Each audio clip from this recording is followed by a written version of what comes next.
हमारा जीवन अधिकांश बेहोशी में गुजरता है। बेहोशी का अर्थ है केवल सो जाना नहीं, बल्कि बिना जागरूकता के जीना। सुबह आँख खुलते ही मन दौड़ना शुरू कर देता है। भविष्य की चिंता, पुराने दुख, इच्छाएं, डर, तुलना, क्रोध और लालच। इंसान सोचता है वह पूरी तरह जाग रहा है, लेकिन वास्तव में उसका मन उसे हर पल खींच रहा होता है। वह वही बोलता है जो उसके अंदर वर्षों से जमा प्रतिक्रिया उसे बोलने पर मजबूर करती है। वही करता है जो आदतें उसे करवाती है। यही कारण है कि दिन समाप्त होने के बाद भी अंदर थकान, बेचैनी और खालीपन बना रहता है। होश में रहना मतलब अपने हर विचार, भावना और अपने हर काम को जागरूक होकर देखना। जब आदमी होश में होता है तो वह केवल प्रतिक्रिया नहीं देता, बल्कि समझ के साथ कार्य करता है। अगर कोई व्यक्ति कुछ गलत कह दे तो बेहोशी में इंसान तुरंत क्रोधित हो जाता है, लेकिन होश में रहने वाला पहले अपने भीतर उठ रहे क्रोध को देखता है। वह समझता है कि सामने वाले व्यक्ति उसके अंदर के बटन को दबा रहा है, लेकिन प्रतिक्रिया देना या ना देना उसके अपने हाथ में है। यही छोटी छोटी जागरूकताएं धीरे धीरे मनुष्य को भीतर से मजबूत बनाती है।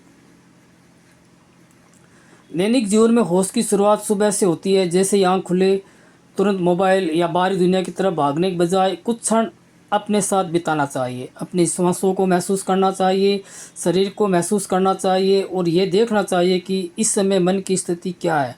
जब इंसान दिन की शुरुआत जागरूकता से करता है तो उसका पूरा दिन बदलने लगता है। धीरे धीरे वह समझ लगता है कि शांति बाहर की परिस्थितियों में नहीं, बल्कि भीतर की स्थिति में छिपी हुई है। आज मनुष्य हर समय जल्दी में जी रहा है। जल्दी पैसा कमाना, जल्दी कार्य पूरा करना, और कार्य करते समय उसका मन कहीं और होता है। खाना खाते समय ध्यान कहीं और होता है, चाहे मोबाइल में हो, चाहे सिनेमा में हो, चाहे बाहर की बातों में हो। किसी से बात करते समय भी मन अपने ही विचारों में उलझा रहता है। यही बिखराव बेहोशी पैदा करता है। होश में रहने का अर्थ है जो काम इस क्षण कर रहे हो उसमें पूरी तरह उपस्थित रहना। जब भोजन करो तो केवल ध्यान भोजन का स्वाद में महसूस करने में लगाना चाहिए। जब किसी की सुनो तो उसकी बात को पूरी तरह सुनो। जब चलो तो अपने कदमों को महसूस करो। वर्तमान में रहने की ये कला धीरे धीरे मन को स्थिर बनाती है। मनुष्य का सबसे बड़ा संघर्ष उसके मन के साथ है। सबसे बड़ा हमारा दुश्मन भी हमारा मन है। मन लगातार विचार पैदा करता रहता है, कभी डर, कभी लालच, कभी तुलना, कभी पछतावा। होश का अर्थ है विचारों को ज़बरदस्ती रोकना नहीं है, बल्कि उन्हें देखना है। जैसे ही इंसान अपने विचारों को देखने लगता है, वह उनसे अलग होना शुरू कर देता है। तब उसे समझ आता है कि मैं विचार नहीं हूँ, मैं उन्हें देखने वाला हूँ। यही समझ भीतर एक स्वतंत्रता पैदा करती है। अधिकतर दुख इसलिए पैदा होते हैं क्योंकि इंसान हर परिस्थिति को पकड़ कर बैठ जाता है। अगर लाभ मिला तो उसका लालच बढ़ जाता है, अगर नुकसान हुआ तो मन टूट जाता है। होश में रहने वाला व्यक्ति समझता है कि जीवन हर पल बदल रहा है, सुख और दुख दोनों स्थायी नहीं है, इसलिए वह किसी भी स्थिति में खुद को खोता नहीं है। वह परिस्थितियों को देखता है, समझता है और फिर शांत होकर निर्णय लेता है। यही जागरूकता उसे मानसिक रूप से स्थिर बनाती है।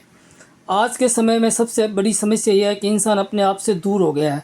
हर समय शोर, मोबाइल, सोशल मीडिया और बाहरी दुनिया में उलझकर अपने भीतर की आवाज़ सुनना बंद कर दिया है। जब आदमी कुछ समय अकेले और शांत बैठता है, तब उसे पहली बार अपने भीतर की बेचैनी दिखाई देती है। मन की अधूरी इच्छाएं, मन के अधूरे सपने, जीवन में चल रही परेशानियाँ। शुरुआत में ये कठिन लगता है क्योंकि मन हमेशा भागना चाहता है, लेकिन जो व्यक्ति धीरे धीरे अपने साथ बैठना सीख जाता है, उसके भीतर गहरी स्पष्टता आने लगती है। होश में रहने का सबसे बड़ा लाभ यह है कि इंसान परिस्थितियों का गुलाम नहीं रहता। उसका मन धीरे धीरे शांत होने लगता है, निर्णय अच्छे होने लगते हैं, डर कम होने लगता है, गुस्सा नियंत्रित होने लगता है।